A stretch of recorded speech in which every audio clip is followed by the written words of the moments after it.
Bismillahirrahmanirrahim. Assalamualaikum warahmatullahi wabarakatuh.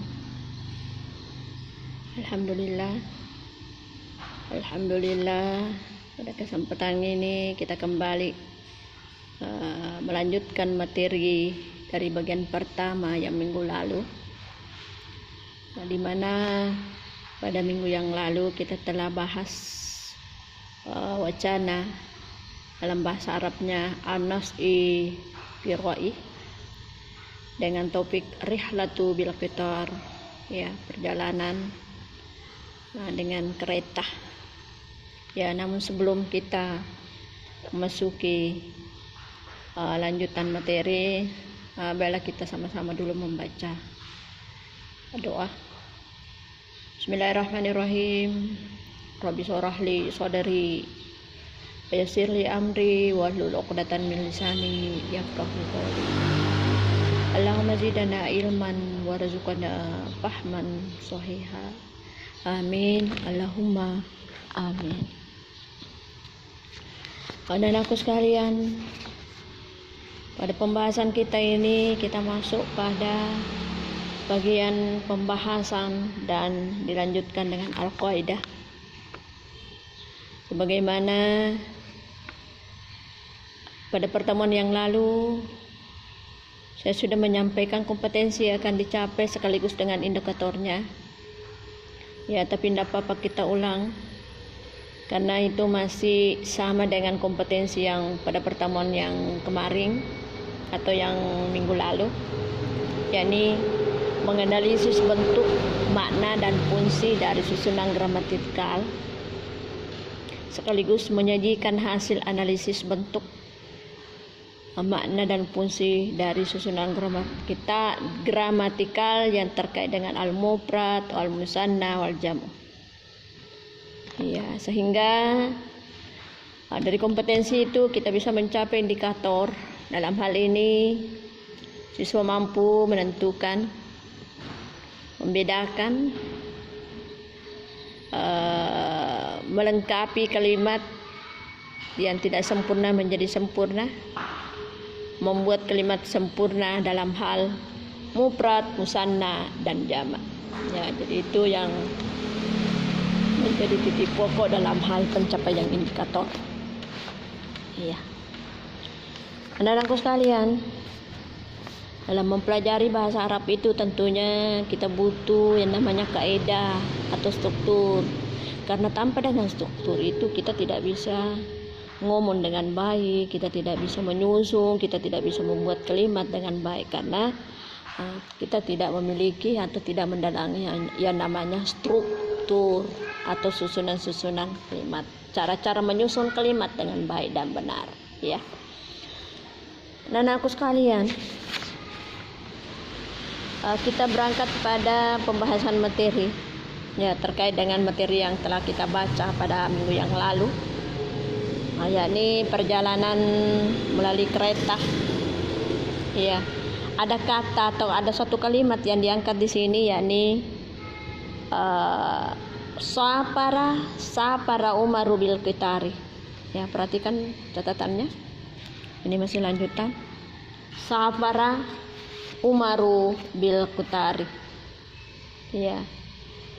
Ananda, saya persilakan untuk menggarisbawahi Umar. Silakan digarisbawahi. Nantinya kita akan bahas bagaimana itu Umar. Ya. Untuk dari segi artinya saya kira sudah saya terjemahkan pada wacana yang lalu, itu ada di awal itu. Safara Umaru bil qitari.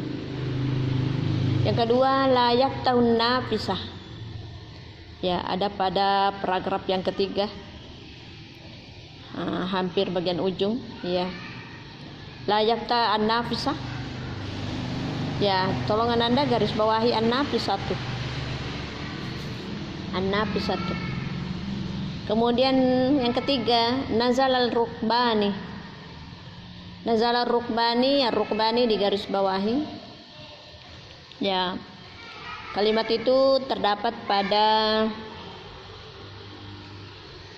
di mana ya? Nazal ar-rukbani.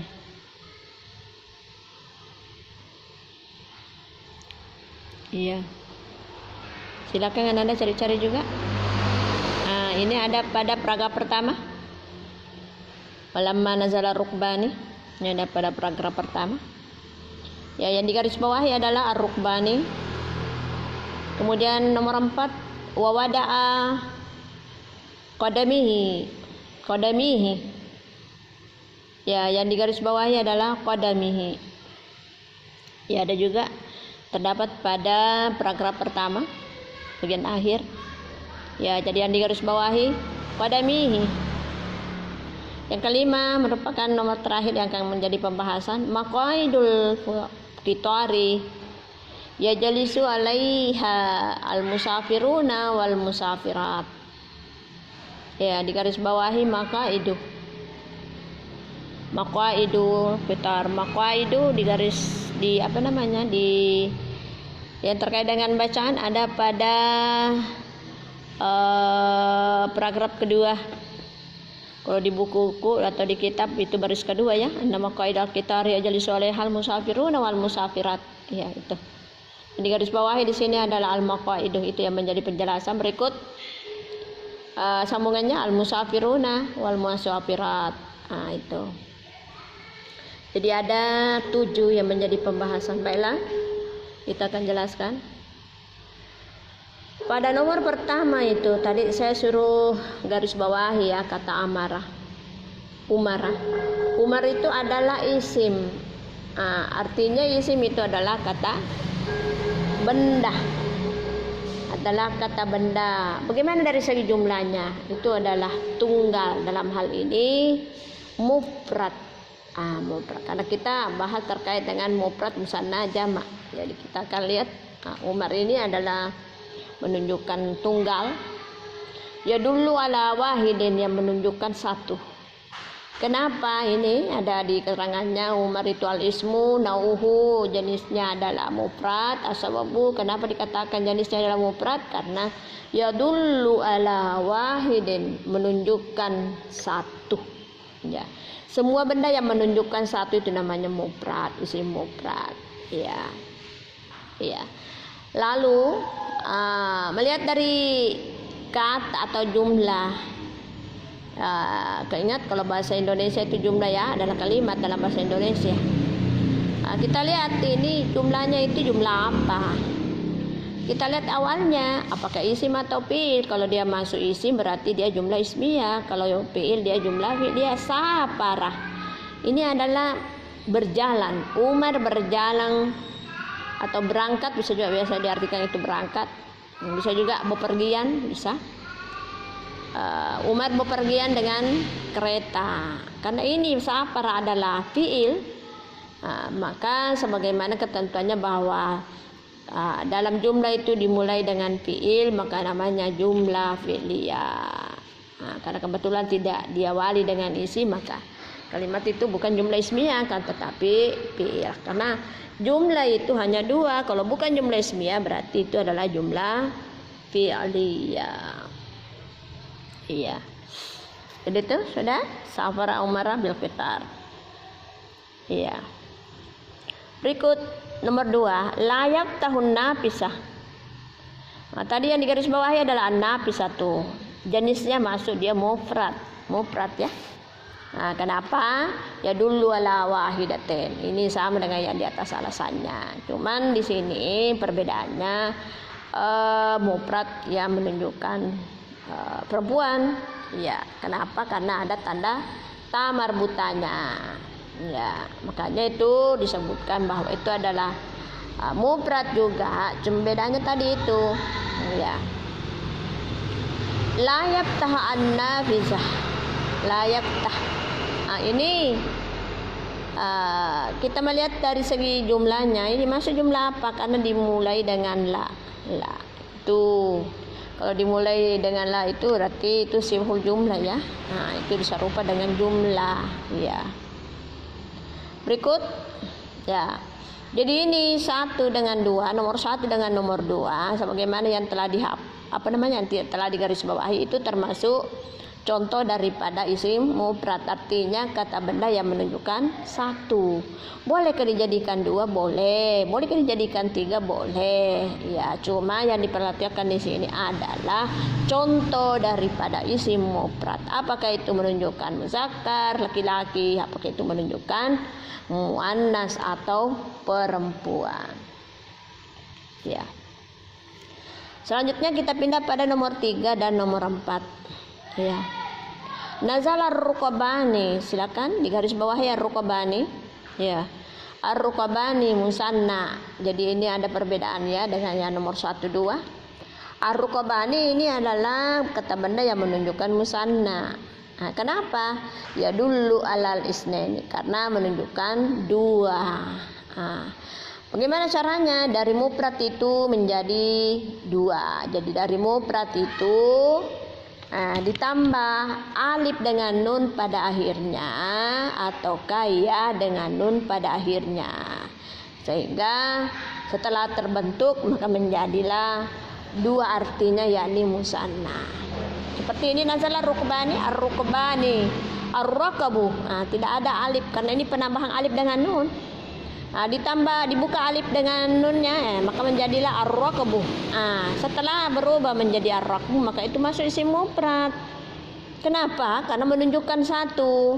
Tidak ada penambahan alif dengan nun atau ya dengan nun. Itu tadi kalau saya katakan itu kalau dibuang alif dengan nunnya. Tetapi karena kita ingin melihat, kita ingin memahami bagaimana sih itu yang menunjukkan dua.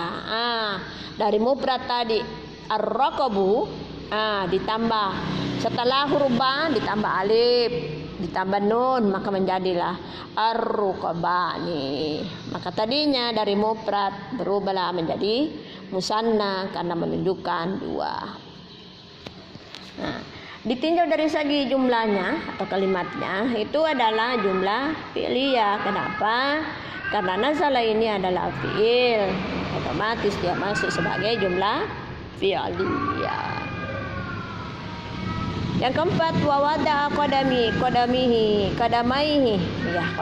ya. Wawada qadamaihi. Yang digaris bawahnya adalah qadamaihi. Itu adalah qadamaihi itu masuk musanna. Ya, kenapa musanna? Karena menunjukkan dua. Tadi saya katakan bahwa untuk mengetahui daripada musanna atau yang menunjukkan dua, itu dari mufrad itu ditambah alif dengan nun atau ya dengan nun. Ini qadamaihi tidak ada alif dengan nunnya atau ya dengan nunnya. Tapi itu kenapa dikategorikan sebagai musanna atau yang menunjukkan dua? Alasannya seperti ini. Karena itu dia bersambung dengan kata yang lainnya, yakni hanya itu, sehingga dia menjadi idafah. Dia sandar. Kalau dibuka itu hanya qadamaihi itu pada huruf terakhirnya, maka menjadilah qadamaini, ditambah ya dengan nun, ataukah kalau mau ditambah dengan nun qadamani. Itu qadamani qadamaini. Tetapi karena ini sandar, maka menjadilah qadamihi. Itu karena ada sandarannya pada huruf H itu. Ya. Selanjutnya kita melihat dari jumlah itu, dia masuk jumlah apa? Dia adalah jumlah fi'liyah karena didahului oleh fi'il, yakni wadah, meletakkan kakinya. Yang terakhir ini 5, 6, 7. Maqaidul qitaru ya jalisu alaihal musafiruna wal musafirat. Ini maqaidu ini adalah jamak. Ya, yang di garis bawah itu adalah jamak. Al-musafiruna juga jamak, al-musafiratu juga jamak. Ya, perlu juga saya sampaikan lewat kesempatan ini bahwa artinya jamak itu adalah bilangan yang lebih dari dua. Kita mulai berhitung 3 ya, 3 karena tidak ada 3,5 ya, tidak ada, langsung 3. Jadi semua kata benda yang menunjukkan mulai dari 3 sampai ke atas tidak ada batasnya, maka itu masuk jamak. Nah, namun juga perlu Anda pahami bahwa jamak itu terbagi 3. Ada namanya jamak muannas. Muannas itu adalah perempuan, jadi jamak yang menunjukkan muannas. Semua kata benda yang menunjukkan jamak dalam hal ini mempunyai tanda muannas, maka itu masuk jamak muannas. Laki-laki jamak muzakkar. Semua yang tidak memiliki tanda muannas dan jamak taksir, maka itu masuk jamak muzakkar. Kemudian jamak taksir. Nah, ini jamak taksir tidak beraturan. Nah, ini juga perlu pemahaman betul, perlu perhatian betul buat jamak taksir ini, karena tidak memiliki tanda sama dengan jamak muannas dengan jamak muzakkar, tidak memiliki tanda. Kalau jamak muzakkar kan langsung ditahu, setelah memiliki waw dengan nun atau ya dengan nun, maka itu menjadi jamak muzakkar. Kalau jamak muannas salim setelah ditambah alif dengan ta, maka itu menjadi jamak muannas. Nah, sekarang jamak taksir itu tidak ada ketentuannya, harus banyak menghafal, harus banyak memperhatikan itu, memperadat seperti itu. Ya. Jadi ini maqaidu, ya, otomatis dia jamak taksir karena tidak ada tanda muzakkarnya, tidak ada waw dengan nun atau ya dengan nun, tidak ada juga tambahan alif dengan ta. Makanya maqaidu itu masuk bagian daripada jamak taksir. Ya. Selanjutnya maqaidu ini, karena ini yang akan diperlihatkan sebagai jumlah jamak ya, jamak. Lalu kita lihat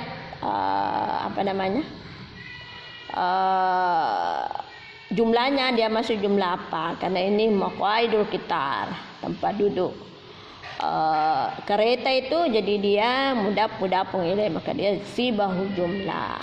Itu serupa dengan jumlah. Jumlah itu adalah jumlah ismiyah karena dimulai dengan jamak. Ya. Jadi saya kira itu ya yang menjadi pembahasan tadi Umar. Ya, sebenarnya itu yang nomor 1 itu al-qitari juga itu masuk isim mufrad, tapi hanya satu yang diperlihatkan supaya tidak membingungkan. Ya. Nomor 2 juga memang hanya nafi 1. Kemudian nomor 3 juga ar-rukbani, kemudian qadamaihi. Nah, kemudian yang kelima adalah maqaidu. Al-qitar juga itu masuk isim mufrad. Al-musafiruna jamak muzakkar salim. Ini ada waw dengan nun, al-musafirati ada alif dengan ta. Nah, jadi pada nomor 5 ini lengkap sudah contoh daripada jumlah dari jamak muzakkar dulu, jamak taksir dulu, kemudian jamak muzakkar, kemudian jamak muannas salim. Ya. Anak-anakku sekalian, ya. Itulah yang menjadi pembahasan. Namun tetap kita akan gali melalui kaidah. Ya, melalui kaidah yang ada. Ya, silakan Anda amati itu bacaan bahasa Indonesianya. Ya. Sama dengan tadi pembahasan, jadi ini hanya saya langsung menjelaskan. Saya tidak baca satu persatu itu kata bahasa Indonesianya, tetapi langsung saya jelaskan melalui pembahasan. Ya. Sama dengan kaidah-kaidah ini, ada 3 kaidah yang yang dipaparkan di sini. Ya, mufrad, ya artinya itu tunggal yang menunjukkan satu, apakah itu menunjukkan satu laki-laki ataukah 2 satu perempuan. Ya, apakah itu menunjukkan nama atau bukan, yang jelas kata benda itu yang menunjukkan satu bilangannya, baik laki-laki maupun perempuan ataukah yang lainnya, maka itu disebut sebagai isim mufrad ataukah tunggal. Yang kedua, musanna, ini menunjukkan dua. Ada tambahan ya dari alif, dari isim mufrad, ditambah alif dengan nun, maka menjadi ar-rukbani, ar-raqibani. Ditambah ya dengan nun, ar-raqibaini. Nah, itu ada 2 ya, alif dengan nun atau ya dengan nun. Ya. Jadi kalau ada tugas mengatakan silakan dirubah menjadi sana, ya. Jadi kita lihat kalimat itu, apakah kalimat itu membutuhkan penambahan alif dengan nun atau kayak dengan nun, karena beda posisinya, beda statusnya, berarti otomatis beda pemakaiannya. Jadi yang jelas intinya di sini adalah apabila ingin membentuk isim mufrad menjadi isim musanna, maka pada isim mufrad itu pada bagian akhirnya ditambah alif dengan nun atau kaya dengan nun. Seperti ini, ar-raqibu, pengendara, itu yang menjadi huruf terakhir adalah ba, maka huruf akhir daripada ba itu ditambah alif dengan nun, ya. Ar-raqiba ini yang bisa bersambung ya kita kasih sambung, yang tidak bisa tersambung ya ditulis terpisah saja. Nah itu ya. Kemudian yang ketiga adalah jamak. Jamak itu terdiri dari 3 ya, jamak muzakkar, jamak muannas, jamak taksir. Tadi ya yang saya wanti-wanti di sini adalah jamak taksir. Nah, jamak taksir itu tidak mempunyai aturan. Tidak ada petunjuk-petunjuknya bahwa harus begini, tidak. Yang jelas bagaimana kita tahu? Ya, kita lihat, oh tidak ada tanda muzakkarnya, tidak ada tanda muannasnya, lalu dia bermakna jamak, berarti itu adalah jamak taksir. Ya, itu adalah jamak taksir. Ya. Jadi secara kesimpulan dari materi kita bahwa isim itu terdiri dari 3 atau terbagi pada 3 dari segi jumlahnya. Ada nomor 1 yang namanya tunggal yang menunjukkan 1. Yang kedua menunjukkan musanna, dalam hal ini 2. Kemudian yang ketiga adalah jamak yang menunjukkan dalam hal mulai hitungan 3 sampai seterusnya. Dan jamak ini terbagi pada 3. Ada yang namanya jamak muzakkar salim, ada yang namanya jamak muannas salim, dan ada yang namanya jamak taksir. Nah, dari segi jenisnya, dari segi jenis dari kalimat atau kata-kata ini itu selalu terbagi pada 2 jenis, yakni jenis laki-laki dengan jenis perempuan. Apakah memang kata itu menunjukkan yang laki-laki atau perempuan? Nah, itu tetap kita berubah sesuai dengan ketentuannya. Ataukah kata benda memang itu menunjuk kepada laki-laki atau perempuan? Seperti ini an-nafis 1. Ya, bukan berarti itu bahwa jendela itu jendela perempuan, tidak. Ataukah jendela itu hanya khusus untuk perempuan, tidak. Tapi memang kata itu dari awalnya memakai tanda muannas, makanya pasangannya nanti itu kita juga memakai tanda muannas atau yang menunjukkan muannas. Jadi jenisnya ini yang mufrad, apakah itu tunggal, itu selalu mengarah kepada 2 jenis laki-laki dan jenis perempuan, muzakkar dan muannas. Begitu juga musanna, muzakkar, muannas, atau jamak muzakkar, jamak muannas. Itulah yang merupakan kesimpulan dari pertemuan kita ini. Mudah-mudahan Anda bisa memahaminya. Walaupun Anda ada yang kurang paham, ada kurang mengerti, bisa Anda cek pribadi saya dengan pertanyaan yang bermacam-macam. Ya, jadi itulah tadi kesimpulan analisa dari materi kita pada kesempatan ini. Baiklah anak-anakku sekalian, untuk mengakhiri pertemuan kita ini, mari kita berdoa. Mari kita menutup pertemuan ini dengan doa, yakni dengan membaca surah Al-Asr. Bismillahirrahmanirrahim. Bismillahirrahmanirrahim. Wal asri innal insana lafi khusrin illa alladziina amanu wa 'amilus shalihati wa tawassaw bil haqq wa tawassaw bis sabar. Amin, amin, amin. Sekira demikian saya akhiri dengan ucapan wabillahi taufiq wa hidayah. Assalamualaikum warahmatullahi wabarakatuh.